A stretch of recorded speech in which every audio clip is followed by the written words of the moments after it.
जय हिंद बच्चों, आज हम क्लास 10th के पहला अध्याय पढ़ेंगे। क्लास 10th का सब्जेक्ट मैथ हम पढ़ेंगे। जो पहला अध्याय है हमारा क्लास 10th का मैथ में वो है वास्तविक संख्या। वास्तविक संख्या के बारे में जानेंगे कि वास्तविक संख्या क्या है। आपको पिछली कक्षा में पढ़ाया गया होगा कि वास्तविक संख्या के बारे में पढ़ाया गया होगा कि वास्तविक संख्या क्या है। तो आपको फिर से एक बार बता दें कि वास्तविक संख्या क्या होता है। परिमेय संख्या तथा अपरिमेय संख्या के मिलने से बड़ी संख्या का समूह जो होता है वास्तविक संख्या कहलाता है। ठीक है, आप फिर से बात सुनेंगे कि परिमेय संख्या तथा अपरिमेय संख्या के मिलने से बड़ी संख्या का जो समूह होती है उसे हम क्या कहेंगे, वास्तविक संख्या यानी रियल नंबर बोलेंगे। ठीक है, अब आप क्लास 10 का जो पहला अध्याय उसको और हम चलते हैं कि क्लास 10 का पहला अध्याय में हमें क्या पढ़ना है। आपको हम बता दें कि पहले से आप एचसीएफ के बारे में जानते होंगे यानी मौसम गुणनखंड विधि से पहले पढ़े होंगे, भाग विधि से भी पढ़े होंगे। लेकिन जो क्लास 10th में हमें पढ़ना है यूक्लिड विभाजन एल्गोरिथम। क्या पढ़ना है बाबू, यूक्लिड विभाजन एल्गोरिथम। यह यूक्लिड विभाजन एल्गोरिथम क्या होता है इसके बारे में सबसे पहले हम जानते हैं। ठीक है, आपको हम बता दें कि यूक्लिड विभाजन प्रमेयिका जो है यह एक गणितज्ञ थे जिन्होंने इसका प्रतिपादन किया, इसका उत्पादन किया। ठीक है, उन्होंने कहा गया, जैसे हमको बता दें यूक्लिड विभाजन प्रमेयिका, यूक्लिड विभाजन प्रमेयिका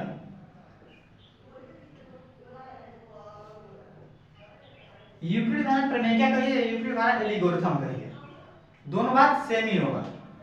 ठीक है, अब ये यूक्लिड विभाजन प्रमेयिका जो है इसमें कैसे एचसीएफ हम ज्ञात करते हैं, इसके लिए एक सूत्र है जिसको सिद्ध किया गया है पहले से।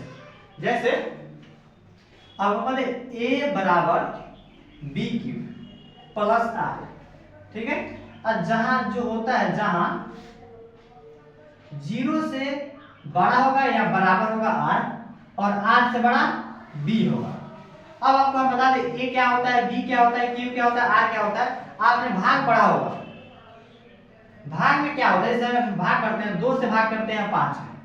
ठीक है, तो 2 से जब हम भाग करेंगे 5 में तो 2 दूना 4, अब इसको माइनस करेंगे तो कितना बचेगा 1, यानी कि जो हमारा शेष कितना बच जाएगा 1 हो गया। तो शेष यानी रिमाइंडर जिसको हम r से सूचित करते हैं। ठीक है, ये जो भागफल है क्वाड्रेंट जो हम q से सूचित करते हैं। ठीक है, ये जो हमारा भाजक हो गया ये कितना हो गया a हो गया, और a क्या है भाजक है, और b क्या हो जाएगा 2 यानी भाज्य। ठीक है, आप समझ गए अच्छे से कि इसका मान क्या होता है, इसको हम मिटा देते हैं। ठीक है, अब ये यूक्लिड विभाजन एक एल्गोरिथम जो है यानी प्रमेयिका जो है इसका सूत्र ऐसे होता है a बराबर b क्यूब प्लस r, जहां 0 से बड़ा या बराबर r होता है और r से बड़ा b होता है। ठीक है, यह जो कथन है यह कथन सिद्ध किया गया है। क्या करते हैं, यह कथन सिद्ध है, ये यूक्लिड विभाजन एल्गोरिथम जो है यह सिद्ध किया हुआ कथन है। ठीक है, इससे दूसरे किसी कथन का मान ज्ञात करने के लिए इसका प्रयोग किया जाता है। जैसे आपको बता दें, जैसे बोलते हैं तुम्हें कि यहां से लिख लेते हैं, हम आपसे पूछते हैं कि 64 एंड 64 और 72, 64 और 72 का हम क्या निकालेंगे, इसका एचसीएफ निकालें यूक्लिड विभाजन प्रमेयिका से। किस विधि से बाबू, यूक्लिड विभाजन प्रमेयिका से हम 64 और 72 क्या निकालें, एचसीएफ निकालें। ठीक है, इसको एचसीएफ निकालने आपको कंफ्यूजन क्या होगा, इसमें a कौन सा होगा और b कौन सा होगा। तो एकदम सिंपल तरीका, ये दोनों में जो सबसे बड़ी संख्या होगी, क्या ये दोनों में सबसे जो बड़ी संख्या होगी उसे हम क्या कहेंगे a, और जो उससे छोटी होगी उसको b कहेंगे। तो a हमारा कितना दे दिया है बाबू 72 दे दिया है पहले, और b कितना दे दिया है 64 दे दिया है। ठीक है, अब इसको हम लिखेंगे यूक्लिड विभाजन प्रमेयिका से, यूक्लिड विभाजन प्रमेयिका से,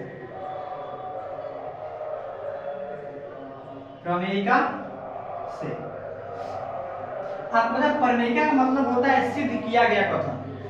प्रमेयिका का मतलब क्या होता है, जो सिद्ध कर दे, पहले सिद्ध है उसका प्रयोग दूसरे किसी कथन का ऐसा सब जानने के लिए प्रयोग किया जाता है। ठीक है, हमें यूक्लिड विभाजन प्रमेय का प्रयोग करना है। यूक्लिड विभाजन प्रमेय का क्या होता है, a बराबर बी क्यू प्लस के आर, जहां हमारा क्या शर्त रखा जाता है, शर्त जो हमारा है जीरो जो है आर से के बराबर होगा या आर से छोटा होगा और आर से बड़ा जो होगा बी होगा। ठीक है, ये हमारा शर्त हो गया, ये हमारा कथन हो गया। अब इस कथन में हम इसका जो आंसर दिया इसको पुट करते हैं, इसका मान फिल करते हैं। ऐसे a का मान कितना दिया है 72 बराबर b का मान दे दिया आपका 64 यानी 64 q प्लस r। अब हमारा q और r का मान चेक करना है, तो सबसे पहले हम क्या करेंगे, इसको थोड़ा डिवाइड करके चेक करते हैं। यहाँ देखिए जैसे 72 जो है इसमें हमें डिवाइड करना है 64 से यानी 64 से। 64 जब 72 में भाग करेंगे तो कितने बार नहीं कर सकते हैं, और 2 से कटाते हैं तो 64 तो हमारा 128 जो होगा यानी ज्यादा हो जाएगा, यानी एक बार में हम कटा सकते हैं आराम से। 2 में से 4 बार नहीं कर सकता, तो इधर से इसे एक हासिल ले लेते हैं, यानी कि ये 12 में 4 गया 8, ये 6 बच गया, ये 6 कट गया, यानी शेष कितना आ गया 8, यानी r 8 आ गया, q हमारा 1 आ गया। ठीक है, अब इसको मान फिल करते हैं 64, q का मान कितना आया 1 प्लस r के मान। ठीक है, अब इसके बाद हम क्या करेंगे, जो हमारा यह प्रक्रिया तब तक हम दोहराते रहेंगे जब तक कि इसका जो मान है जीरो ना, इसका शेषफल जीरो ना आ जाए। जब ले शेषफल जीरो नहीं आता तब ले यह प्रक्रिया क्या करते रहेंगे, दोहराते रहेंगे। ठीक है, तब इसका r बराबर क्या है हमारा 8 है, अभी भी जीरो नहीं आया, इसके जो b है उसको हम a मान लेंगे और शेष जो है उसको b, यह प्रक्रिया फिर से दोहराएंगे। तो 8 के और हम पहाड़ा पढ़ते हैं, जैसे देखिए इसको ऐसे हम करेंगे और 64 पे यहाँ पर लाते हैं, तो 8 टाइम 64 यानी कि 8 बार में कट गया, शेष कितना आ गया 0, यानी r 0 हो गया और q 8। तो q की जगह हम क्या करेंगे 8 बैठा देंगे और शेष 0, यानी कि r के इक्वल में क्या आ गया हमारा 0 आ गया। तो हम लिख सकते हैं कि 64 में 64 और 72 का HCF। अब आपको हम बता दें जो सबसे लास्ट भाजक जो होता है यानी कि 8, वही हमारा HCF होगा। जो सबसे लास्ट भाजक वो क्या होगा हमारा आंसर होगा, सबसे लास्ट में क्या है 8 है, तो हम 8 हमारा क्या हो गया आंसर हो गया। समझ गए। अब इसके बाद क्या चैप्टर क्वेश्चन पे आते हैं, देखते हैं एक एक क्वेश्चन करके सॉल्व करते हैं, उसका सॉल्व कैसे करेंगे। ठीक है, हम आ गए आपके प्रश्नावली 1.1 पर।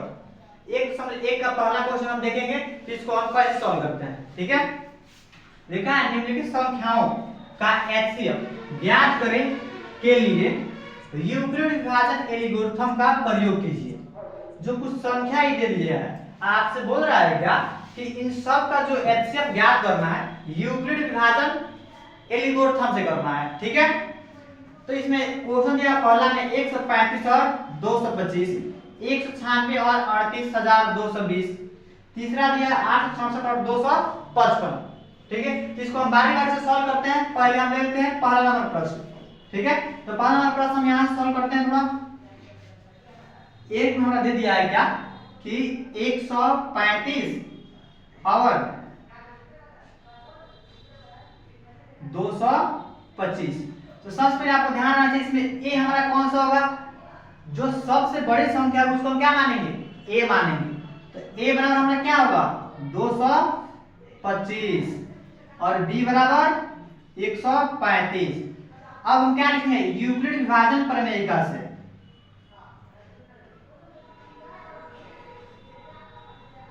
यूक्लिड विभाजन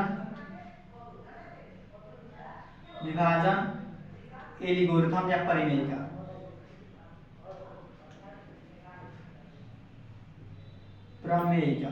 ठीक है, अब यूक्लिड विभाजन प्रमेयिका क्या कहता है कि a बराबर बी क्यूब प्लस के आर। ठीक है, जहां 0 से बड़ा या बराबर r होगा और r से बड़ा b होगा। ठीक है, तो इसको मान को बैठाते हैं पहले। तो ये हम क्या माने हैं 225, तो 225 बराबर 135। और हमको क्यू पता नहीं है तो गुना क्यू अब प्लस आर। तो क्यू पहले हम निकालेंगे, तो हम 225 में कितना से भाग करेंगे 135 से। तो 135 से दो बार अगर हम पढ़ते हैं तो आ जाएगा 270 जो कि ज्यादा हो जाएगा, तो हम एक ही बार में लेते हैं 135। अब इसको सब्ट्रैक्ट कर घटाते हैं तो 5 में से 5 के 0, 2 में से 3 नहीं घटेगा तो इधर से हासिल, यानी कि 12 में से 3 गया 9, 1 में से 1 गया कट गया, यानी 90 बच गया। हमारा शेष कितना हो गया 90, यानी 8 90 और क्यू 1। तो मान पहले बैठा लेते हैं 225 बराबर 135 गुना के 1 प्लस के 90। यह प्रक्रिया कब तक दोहराते हैं, जब तक कि आर जो हमारा 0 ना आ जाए तब यह प्रक्रिया हम दोहराते रहेंगे। तो फिर से हम इसको ऐसे करेंगे, अब इसको 135 मानेंगे। फिर यहाँ देख लीजिए, अब 135 जो है इसको a मानते हैं और 90 को b, इसको फिर से डिवाइड करते हैं तो कितना हो जाएगा, यहाँ कर लेते हैं 90 से डिवाइड करते हैं तो कितना आ जाएगा 1, यानी घट गया, यानी कितना बचेगा 5, 13 में से 9 हो गया 4, ठीक है। और फिर मान फिल करते हैं, पहले q का मान 1 और शेष 45। फिर सभी भी r बराबर 0 नहीं आया तो प्रक्रिया फिर से दोहराई जाएगी। तब 90 को a मानेंगे और 45 को b, और q फिर से हम निकालेंगे। तो q निकालने के लिए यहाँ फिर से हम डिवाइड करते हैं 19 करेंगे तो कितना बार में 2 बार में 90, क्या है कट गया, यानी कि r हमारा 0 आ गया और q 2। तो q का मान कितना है 2 है और प्लस r का मान 0 है, ठीक है। अब हम क्या करेंगे, अब r बराबर 0 आ गया, r बराबर 0, तो हम लिख सकते हैं 135 और 225 का 135 और 225 का HCF बराबर कितना हो जाएगा HCF, लास्ट भाग जो होता है 45, लास्ट में 45 है तो 45 हमारा HCF होगा, ये आंसर, ठीक है। पहला प्रश्न हो गया। अब इसके बाद हम क्या करेंगे, दूसरा वाला प्रश्न देखते हैं, ठीक है। तो दूसरा प्रश्न हमारा क्या है, लिखा है 196 और 38,220, ठीक है। ये भी आसान है, इसको भी हम जो बड़ा संख्या है उसको क्या मानेंगे a, यानी a बराबर 38,220 और b बराबर 196, ठीक है। अब इसके बाद क्या करेंगे, अब हम यूक्लिड विभाजन परिमेय का, यूक्लिड विभाजन प्रमेय का, ठीक है, यूक्लिड विभाजन प्रमेय का। तब यूक्लिड विभाजन प्रमेय क्या कहता है कि a बराबर b क्यूब और प्लस के r, जहां 0 से बड़ा या बराबर r होगा और r से बड़ा b होगा, ठीक है। अब हम इसको मान को फिल करते हैं। पहले तो a बराबर क्या माने हैं 38,220 बराबर 196 गुना q प्लस r। हमें q r निकाला तो इसको पहले हम डिवाइड करेंगे, तो हम भाग करते हैं 38,220 में कितना से 196 से।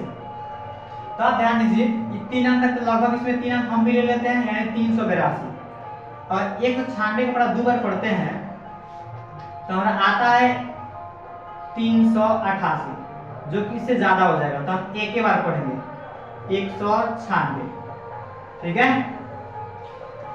2 में 6 नहीं घट सकता तो इसके लिए इधर से हासिल लिया, 12 में 6 गया 6, ये कितना बच गया 7 में से 9 नहीं घट सकता तो इधर से हासिल ले लिया, ये 17 में से 9 हो गया 8 बच गया। अभी 2 में से 1 गया 186 बच गया। उसके बाद हम क्या उतारेंगे 2, ठीक है। अब क्या करेंगे 196 का जो पार्टिबल है कितने बार पढ़ सकते हैं 5 टाइम, मैंने 5 बार पढ़ते हैं। यहाँ पे पहले 5 लिख देते हैं, 1 मिनट गलती है 5 कम हो जाएगा, 5 कम हो जाएगा। इसको हम क्या करते हैं 9 से ट्राई करते हैं, 196 में 9 से मल्टीप्लाई करेंगे तो कितना हो जाएगा 54 के 4 81, 86 के 6 17 से 64। तो हम 9 टाइम में ट्राई करते हैं 9 बार में कितना आया 1764। और घटाते हैं तो कितना आ गया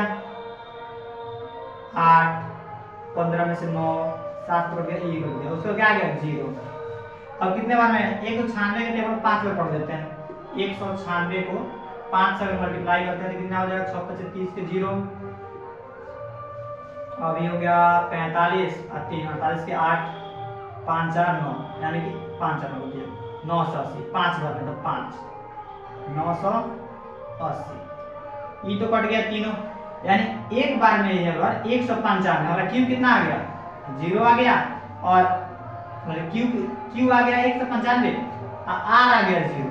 ठीक है, अब इसके बाद मान को फिल करते हैं। पहले हम तो लिखेंगे 38,220 बराबर 196 गुना के 195। क्यू कितना है 195, आर कितना आ गया है 0। यहाँ एक ही बार में 0 आ गया तो हमारा आंसर हो जाएगा एकदम सिंपल है, आर बराबर 0। हम इसका आंसर क्या ले सकते हैं कि 38,220 और 196 का HCF कितना हो जाएगा, जो हमारा लास्ट भाजक होता है यानी कि 196। यहाँ क्या हो गया आंसर। ठीक है, अब इसके बाद तीसरा प्रश्न को देखते हैं पहले, तो प्लीज को तीसरा प्रश्न यहाँ पर देखते हैं। तीसरा प्रश्न 867 और 255। 867 और 255। तो सबसे पहले हम क्या मानेंगे ए माने, ए क्या है हमारा ए बराबर 867, बी बराबर 255। ठीक है, आगे यूक्लिड विभाजन प्रमेय का, यूक्लिड विभाजन प्रमेय का। ठीक है, अब यूक्लिड विभाजन प्रमेय का सूत्र क्या होता है, ए बराबर बी क्यू प्लस आर, जहां 0 से बड़ा या बराबर आर होगा और आर से बड़ा डी होगा। ठीक है, तो मान को फिल करते हैं पहले 867 बराबर बी का मान कितना 255, क्यू का मान नहीं दिया हमारे पास, आर का मान भी नहीं दिया, तो इसको आर का मान पहले यूज करेंगे, इसके लिए भाग करते हैं। यहाँ पे भाग कर ले 800 255 से भाग करेंगे 867 में। ठीक है, तो कितने बार में हो सकता है 3 बार में, तो 5 3 15, 5 3 15 16, 3 6 7। ठीक है, ऐसे घटाएंगे तो घट जाएगा तो 201 102 आ गया, यानी कि शेष हमारा कितना आ गया 2 और क्यू 3। तो मान फिल करते हैं 867 बराबर 255 गुना के 3 प्लस के 102। अब मान को चेंज करेंगे, इसको ए मानेंगे और इसको बी मानेंगे, तो 255 बराबर 102। अब 102 कैसे करेंगे, भाजक 255 भाग करेंगे तो 2 बार में हो सकता है 204, तो घटाते हैं कितना जाएगा 5 में 4 गया 1 आई 5 के 5, और ये कितना बच गया कट गया, यानी आर 51 और क्यू 2 प्लस 9। ठीक है, अब इसके बाद 255 अब 102 को ए मानेंगे बराबर 51 को बी मानेंगे, फिर से यहाँ पे एक और डिवाइड करेंगे 102 को यहाँ पे रखकर, तो 51 दूना 102, ये तो कट गया, यानी आर 0 आ गया, आर क्यू 2, तो क्यू हमारा 2 हो गया और आर 0। ठीक है, यानी आर बराबर 0 है, तो हम क्या लिख सकते हैं 867 और 255 का HCF कितना 51। n। ठीक है, अब इसके बाद हम अगले क्वेश्चन का उत्तर दें, प्रश्न संख्या 2। तो आइए अब हम प्रश्न संख्या 2 को देखते हैं। ठीक है, लिखा है क्या, दर्शाइए कि कोई धनात्मक विषम पूर्णांक 6q+1 या 6q+3 या 6q+5 के रूप का होता है जहां q कोई पूर्णांक है। ठीक है, हमसे क्या पूछा है कि हमें दर्शाना है कि कोई भी धनात्मक विषम पूर्णांक जो है 6q+1, 6q+3 या 6q+5 के रूप का होता है। ठीक है, तो सबसे पहले हम क्या करेंगे, इसके हल लिखने से पहले हम लिखते हैं यहाँ पे हल, लिखेंगे कि माना कि कोई धनात्मक विषम पूर्णांक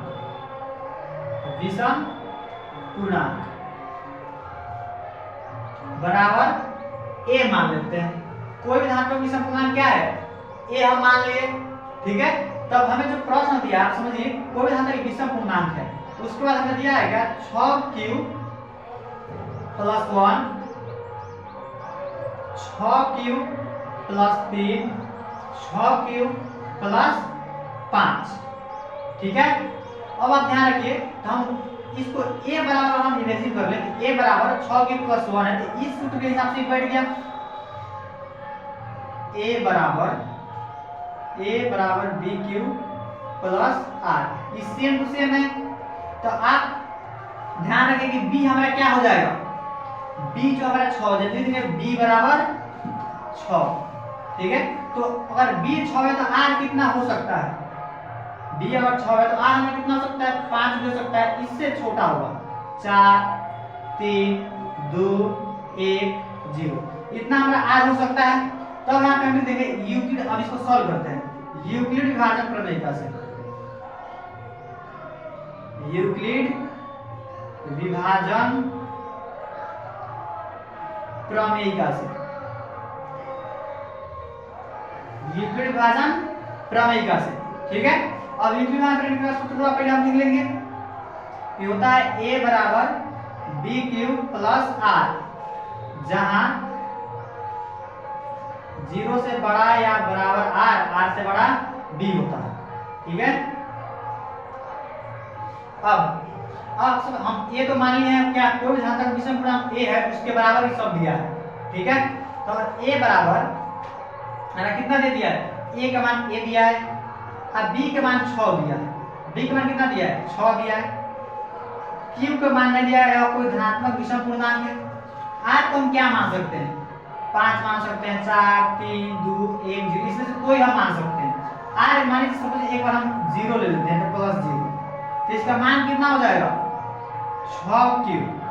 0 का 0 खत्म हो गया, किसी भी संख्या में 0 जोड़ते हैं तो मान 0 का जितना रहता है उतना ही रहता है। ठीक है, और हम अब की r बराबर 1 लें तो अब क्या हो जाएगा, a बराबर 6q+1 हो जाएगा, और हम a बराबर 6q तो r बराबर 2 लें तो 2 हो जाएगा, a बराबर 6q+3 हो जाएगा, a बराबर 6q+4 हो जाएगा, a बराबर 6q+5 हो जाएगा।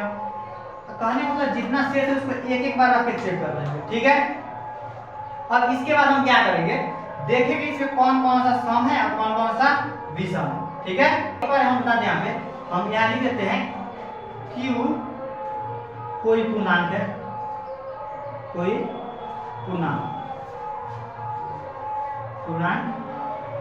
है। ठीक है, इसके बाद हम क्या लिख सकते हैं, अतः नीचे इधर साइड में फॉर्म लिख देते हैं, जगह कम है। ठीक है, अब हम a बराबर 6q दिया है, a बराबर 6q दिया है। ठीक है, तो लिखेंगे a बराबर 6q धनात्मक a बराबर 6q या a बराबर 6q+4 या 2 पहले ले लेते हैं, उसके बाद a बराबर 6q+4 यह धनात्मक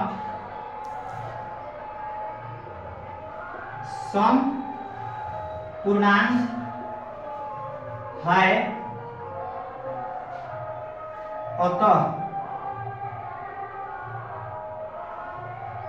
अतः 6q + 1, 6q + 3 तथा 6q + 5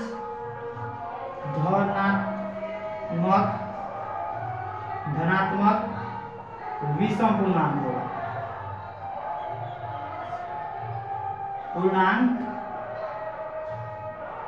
होगा। ठीक है, हम प्रश्न संख्या 3 देखते हैं। किसी परेड में 6 से 16 सदस्य वाली एक सेना की टुकड़ी को 32 सदस्य वाली एक आर्मी बैंड के साथ आर्मी बैंड के पीछे मार्च करना है। दोनों समूहों को समान संख्या वाले स्तंभों में मार्च करना है।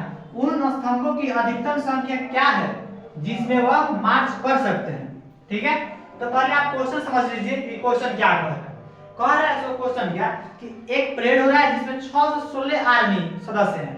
ठीक है, उस 6 से 16 आर्मी सदस्य को 32 आर्मी बैच सदस्यों के साथ मार्च करना, मतलब समान संख्या मार्च करना है। अब वो अधिकतम स्तंभ की संख्या क्या होगी जिसमें वो में जा सकते हैं, मार्च कर सकते हैं। ठीक है, तो सबसे पहले हम क्वेश्चन को लिख लेते हैं हल में। ठीक है, आर्मी सदस्यों की संख्या, आर्मी सदस्यों की संख्या। ठीक है, आर्मी सदस्यों की संख्या कितने हैं? 616। अब आर्मी बैंड सदस्यों की संख्या,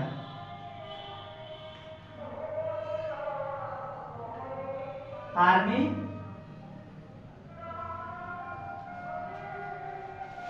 सदस्यों की संख्या,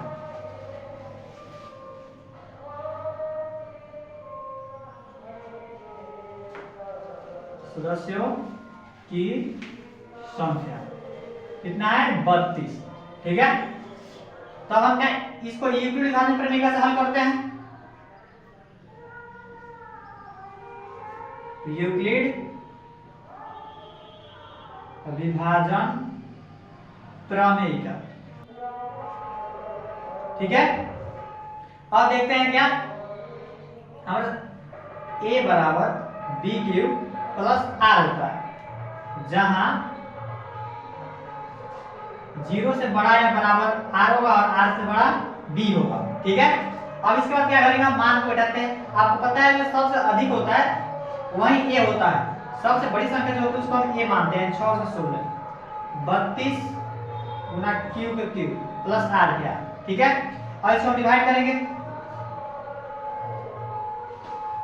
32 से हम डिवाइड करेंगे 616 में। कितने बार में बढ़ता है? एक बार में मिलियन करें तो 9 आया, आई 2 आया, उसके बाद 6। आप 32 में कितना से कर सकते हैं? 296 है, 9 से करते हैं। 9 दूना 18, 9 दूना 27, 1 28, 288। घटाएंगे तो 8 16 में से गया 8, कट गया, ये कट गया, यानी 8 से बचा 19 आया। तो हम क्यू हमारा कितना आया? 19, आर 8। तो हम लिखेंगे 616 बराबर 32 गुना 19 प्लस के 8। अभी r बराबर 0 नहीं आया तो हम क्या करेंगे? फिर से प्रक्रिया दोहराएंगे। 32 बराबर 8 गुना, अभी तो कट जाएगा 8 चौका 32 प्लस के 0, यानी r बराबर कितना आ गया? 0 आ गया। तो हम लिख सकते हैं कि 616 और 32 का HCF कितना होगा? 8।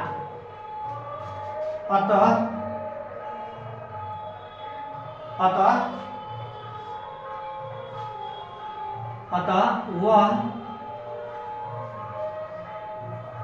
अधिकतम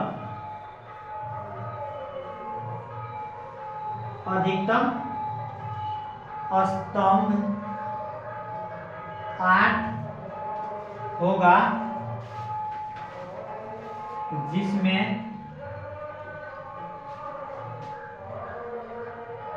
आर्मी दैट मार्च कर सकते हैं, मार्च कर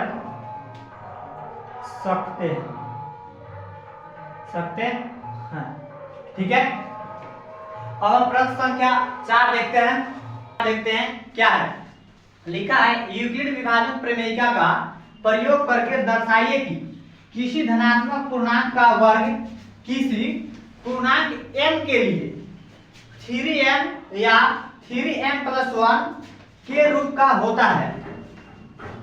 संकेत हमको दे दिया है क्या कि यह मान लीजिए कि x कोई धनात्मक पूर्णांक है, तो अब यह 3q+1 या 3q+2 के रूप में लिखा जा सकता है। इनमें से प्रत्येक का वर्ग कीजिए और दर्शाइए कि इन वर्गों को 3m या 3m+1 के रूप में लिखा जा सकता है। ठीक है, यह हमें संकेत के रूप में दे दिया है कि 3m या 3m+1 के रूप में हमें करना है। धनात्मक पूर्णांक क्या मान लिया है, x मान लिया है। ठीक है, तो अब हल में हम लिखते हैं कि माना कि धनात्मक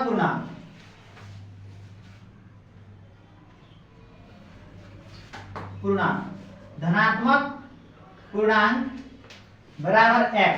ये पहले से मान लिया है, संकेत हमको बताया था क्या कि कोई धनात्मक पूर्णांक x है, तो मान लिए कोई धनात्मक पूर्णांक क्या है, x है। ठीक है, जब हम x मान लीजिए तो ये किस रूप का हो सकता है आपको बता दें पहले कि यूक्लिड विभाजन प्रमेयिका से पहले कहते हैं यूक्लिड विभाजन प्रमेयिका। ठीक है, अब यूक्लिड विभाजन प्रमेयिका का सूत्र क्या कहता है कि a बराबर b³ + r। ठीक है, जहां 0 से बड़ा या बराबर r होगा और r से बड़ा b होगा। तो आप संकेत में जो क्वेश्चन दिया था हमको वो दिया था क्या, 3q आई दिया 3q+1। तो आपको पता होगा कि a बराबर 3q+1 होता है, काय के लिए किसी भी धनात्मक पूर्णांक के बराबर ही होगा। तो a तो हमारा ये हो गया। अब b की जगह पे क्या है 3, अब q का मान नहीं दिया है। अब आपको बता दें कि जब b का मान हमको पता चल गया है कि 3 है तो r कितना होगा हमको पता चल जाएगा आसानी से। जैसे r जब भी होता है b से छोटा होता है तो r 0 हो सकता है, 1 हो सकता है, 2 हो सकता है, 3 नहीं हो सकता। क्या है कि r जब भी होता है b से छोटा होता है। ठीक है, तो अब हमको क्या सिद्ध करना है कि इसका जो वर्ग है ये 3m या 3m+1 के रूप का होता है। ठीक है, तो चलिए अब सॉल्व करते हैं इसको। अब r बराबर 0 रखने पर, r बराबर 0 रखने पर, ठीक है, तो r बराबर 0 रखते हैं अगर हम, तो हमारा समीकरण क्या कहता है कि a बराबर b³ + r। तो a का मान तो हम माने x, तो x बैठा लिए। अब b का मान क्या माने हैं 3, तो 3 हो गया। q का मान नहीं दिया है, r का मान क्या हो गया 0, तो r बराबर 0। तो इसका वैल्यू कितना हो जाएगा 3q। अब हम क्या करेंगे, दोनों तरफ वर्ग करेंगे। क्या करेंगे, एक क्वेश्चन में कहा है कि दोनों तरफ वर्ग करने पर, देखिए आपने लिखा है यूक्लिड विभाजन प्रमेयिका का प्रयोग करके दर्शाइए कि किसी धनात्मक पूर्णांक का वर्ग किसी पूर्णांक m के लिए क्या कहा है, हमको वर्ग कहा है। तो दोनों तरफ वर्ग करते हैं।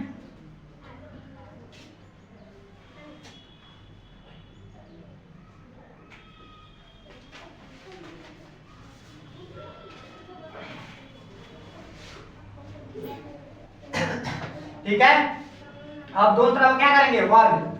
तो हम पहले लिखेंगे x बराबर x² और 3q²। ठीक है, तब 3q का स्क्वायर का मतलब क्या हुआ, 3 को 2 बार गुना करना, 3q और गुना 3q, ठीक है। अब इसको गुना करेंगे तो क्या हो जाएगा, यह 3 त्रिका 9 और q के q स्क्वायर, ठीक है। अब इसको हम साइड में थोड़ा लिख देते हैं,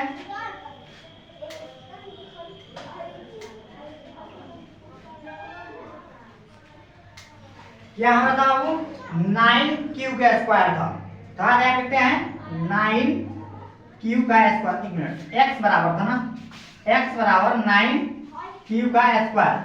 अब 9 को हम क्या कर सकते हैं, गुणनखंड कर सकते हैं, तो 3 गुना 3 और q स्क्वायर के q स्क्वायर, ठीक है। तब इसको हम क्या करें, 3 एक लिख दिए और 3q स्क्वायर के बदले में m लिख दिए, तो हम लिख देंगे अब जहां m बराबर 3q स्क्वायर है, ठीक है। अब हमको क्या प्रूफ कर लिए, एक 3m प्रूफ कर लिए, अब हमको क्या प्रूफ करना है, 3m प्लस 1 को प्रूफ करना है, ठीक है। तब एक बार r बराबर 0 रखते थे, अब क्या रखेंगे, r बराबर 1 रखने पर, r बराबर 1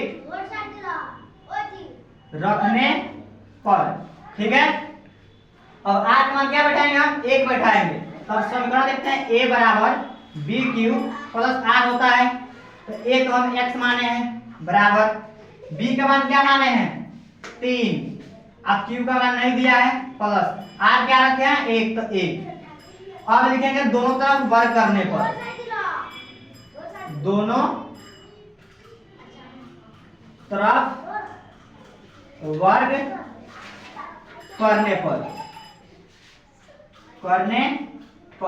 ठीक है। अब दोनों तरफ वर्ग करके चेक करते हैं हम, वर्ग कर तो x का ये स्क्वायर करेंगे प्लस 3q का भी 1 स्क्वायर करेंगे, ठीक है।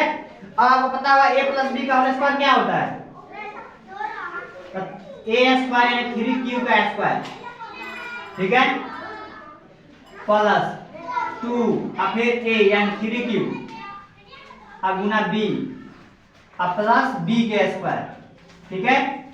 तब इसको हम क्या करते हैं, गुना करते हैं, तो 3 के स्क्वायर करेंगे तो 9 होगा और q के q स्क्वायर प्लस 2 3 6 और 6 एकम 6 यानी 6 और q के q और प्लस 1 का स्क्वायर 1 हो जाएगा, ठीक है।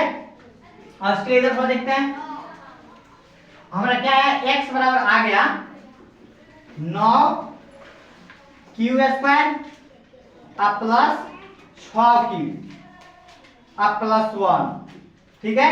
तो इसको हम क्या कर सकते हैं, 9 का गुणनखंड कर सकते हैं, तो इसको 3 गुना 3q स्क्वायर लिख सकते हैं और प्लस 6q और प्लस 1, ठीक है। तब 1 3 हम बाहर निकाल लेते हैं और 3q स्क्वायर प्लस 6q के बदले में m लिख देते हैं और प्लस 1 के 1 लिख देंगे, जहां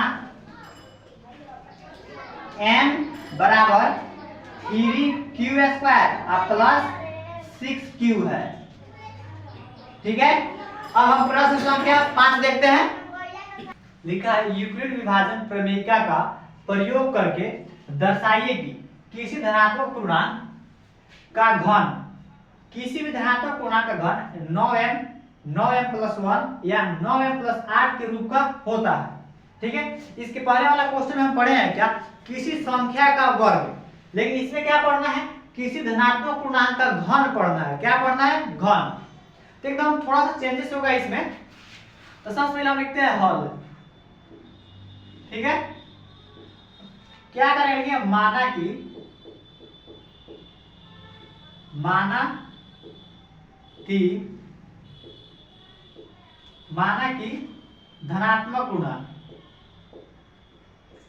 धनात्मक पूर्णांक बराबर a मान लेते हैं, कुछ a भी कुछ भी मान सकते हैं, तो हम a मान लेते हैं, ठीक है। अब हम क्या करेंगे, आप देखिए क्वेश्चन जो दिया हमारा 9m दिया है, 9m प्लस 1 दिया है, तो कहने का मतलब क्या है, अगर हम a बराबर इसको मानते हैं, कोई धनात्मक पूर्णांक अगर a है तो इसके बराबर 9m होगा, यानी कि b होगा कितना 9, q के बदले m, r 0 हो गया इसमें, इसमें आर 1 दिया है, तो हम आर अपने से निकाल सकते हैं। तो पहले हम लिखेंगे कि b बराबर कितना हो जाएगा 9, और r बराबर आपको बता दें, आपको फॉर्मूला याद होगा कि जब भी होता है r कितना b से छोटा होता है, तो 0 हो जाएगा, 1 2 3 4 5 6 7 8 तक हो सकता है, यानी 9 से छोटा हो सकता है। ठीक है, अब इसके बाद हम क्या करेंगे, एक एक करके इसका मान हम रख कर चेक करेंगे किससे प्रूफ होता है और नहीं होता है। ठीक है, तो पहले हम यूक्लिड विभाजन प्रमेय से, यूक्लिड विभाजन प्रमेयिका से, प्रमेयिका से। ठीक है, तो यूक्लिड विभाजन प्रमेयिका का सूत्र क्या कहता है, a बराबर b क्यूब प्लस r, जहां 0 से बड़ा r या बराबर होगा और r से बड़ा b है। ठीक है, तो पहले हम मान बैठा लेते हैं। आपको पहले ही बताएंगे माना कोई धनात्मक पूर्णांक क्या है, a है, तो a बराबर a, मान लीजिए b का मान कितना है, 1 मिनट इतना होता है। अब लिखेंगे r बराबर 0 रखने पर, 0 रखने पर। ठीक है, अब हम सूत्र लिख लेंगे और मान बैठा लेंगे, a का मान a हो जाएगा और b के मान 9। ठीक है, अब q का मान नहीं दिया तो q के q, अब प्लस r का मान 0 तो 0। ठीक है, इसको हम कैसे लिख सकते हैं, 9q भी लिख सकते हैं, कोई दिक्कत नहीं। अब लिखेंगे दोनों तरफ घन करने पर, क्या लिखेंगे, दोनों तरफ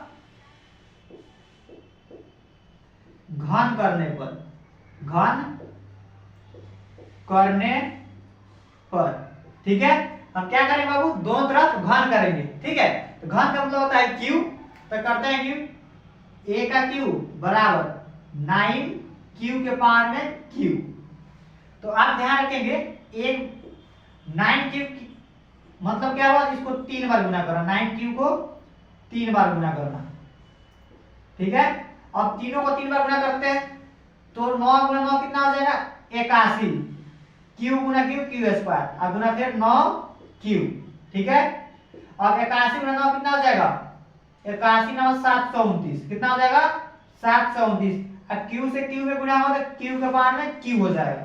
ठीक है, हमारा कितना आ गया, 81 829 q के पावर में q। ठीक है, ये q है। इसके बाद क्या करेंगे, इसका गुणनखंड करेंगे 729 का, तो 729 कैसे लिख सकते हैं, 9 गुना 81 q के पावर में q लिख सकते हैं, कोई दिक्कत नहीं। अब इसको क्या लिख सकते हैं, 9m लिख देंगे, जहां m बराबर कितना हो जाएगा, 81 q के q है। ठीक है, समझ गए होंगे। अब क्या हम 9m प्रूफ हो गया, एक हमको प्रूफ कर लिया 9m। ठीक है, अब उसके बाद क्या करना है, दूसरा प्रूफ करना है। अब की बार r बराबर 1 रख के फिर चेक करेंगे, इसके पहले r बराबर 0 रखे थे, अब r बराबर 1 रखेंगे। ठीक है, यहां बनाते हैं, r बराबर 1 रखने पर, 1 रखने पर, r बराबर क्या रखने पर, 1 रखने पर, फिर हमारा फार्मूला वही होगा, a बराबर b क्यूब प्लस r, मान से बैठाएंगे, a का मान a है बराबर b का मान 9, q नहीं दिया है तो q के q लिखे प्लस r 1 रखे तो r के बदले 1। ठीक है, अब इसके बाद क्या करेंगे हम कि a बराबर, अब इसमें दोनों तरफ घन करने पर, दोनों तरफ घन करने पर, घन करने पर। ठीक है, अब घन करते हैं पहले, तो 1 क्यू बराबर 9q प्लस 1 के क्यू। अब आपको पता होगा a प्लस b का क्यू क्या होता है, a क्यू होता है, 9q का क्यू, अब प्लस b क्यू होता है, यानी 1 का क्यू, और फिर प्लस 3 ए स्क्वायर यानी 9q का स्क्वायर आ प्लस बी प्लस गलती सॉरी गुना 1, ठीक है, आ प्लस 3a का मान 9q आ फिर गुना b का स्क्वायर, ठीक है। अब इसको सॉल्व करते हैं। 9q का मतलब हुआ 9q को 3 बार गुना करना, ठीक है। तो 9q को 3 बार गुना करेंगे तो इसका आ जाएगा 729 और फिर q का q आई प्लस का प्लस, उसके बाद 1 का q 1 होगा का प्लस 9 का 27, 27 से कम 27, गलती हो पहले इसका स्क्वायर करेंगे तो 9 का स्क्वायर 81 और q स्क्वायर में q स्क्वायर आ गुना 1 का 1 आ प्लस 3 9 3 27, 27 से कम 27q, ठीक है। अब इसको गुना करते हैं एक बार और 729 q के पावर है q प्लस ऐसा प्लस 1 3 गुना 81 कितना हो जाएगा 243 q का q अब प्लस 27 q के 27q, ठीक है। अब इसके बाद क्या करेंगे हम मान बिठाएंगे 729 से गुणनखंड करेंगे तो हो जाएगा 9 गुना 81 q के पावर में q आ प्लस 1 आ प्लस 243 q का स्क्वायर आ प्लस 27q, ठीक है। इसके बाद अब 9 पे तो 9 लिख दिए, इस सब के बदले में m लिख देते हैं, आप प्लस 1 लिख देते हैं। अब लिख देंगे जहां m बराबर 81 q के पावर में q अब प्लस 243 q स्क्वायर अब प्लस 27q है, ठीक है। यहाँ प्रूफ हो गया दूसरा नंबर। अब हम तीसरा प्रूफ करेंगे, ठीक है। अब ये r बराबर 2 रखेंगे, क्या रखेंगे 2, क्या रखते हैं r बराबर 2 रखने पर, ठीक है। अब फिर से फॉर्मूला वही लगेगा a बराबर bq प्लस r, ठीक है। a का मान a, b का मान 9, q का मान q प्लस r का मान 2। अब इसके बाद क्या करेंगे दोनों तरफ घन करने पर, क्या करेंगे दोनों तरफ घन करने पर, ठीक है। अब घन करते हैं दोनों को तो aq बराबर 9q प्लस 2 का q, ठीक है। अब इसको क्या करेंगे a प्लस b का q याद है हमें, तब इसको अप्लाई करेंगे aq यानी 9q का q प्लस bq यानी 2 का q प्लस 3a यानी 9q b यानी 2 और फिर प्लस 3 e स्क्वायर है गलती होगा स्क्वायर है प्लस 3 9q गुना 2 का स्क्वायर, ठीक है। अब इसको सॉल्व करते हैं 9q तो इसका कितना हो जाएगा 729, एक बार इसको गुना करके लिख लेते हैं 9q गुना 9q गुना 9q अब प्लस 2 का q 8 अब प्लस 3 गुना 9 का स्क्वायर 81 अब q के स्क्वायर, ठीक है। अब गुना 2 के 2 और फिर प्लस के प्लस, ठीक है। उसके बाद इसको गुना कर लेते हैं 9 3 27 और q और 2 दूना 2 का स्क्वायर 4, ठीक है। उसके बाद इसको स्क्वायर करते हैं 3 गुना तो 729 आएगा और q का q प्लस 8 के 8 इसको गुना कर लेंगे 81 के 243 और 243 में 2 से अगर गुना करेंगे तो हो जाएगा 486 और q स्क्वायर के q स्क्वायर प्लस 27 में 4 करेंगे तो कितना हो जाएगा 7 चौका 28 के 8 4 8 1 8 2 10 यानी 108 q, ठीक है।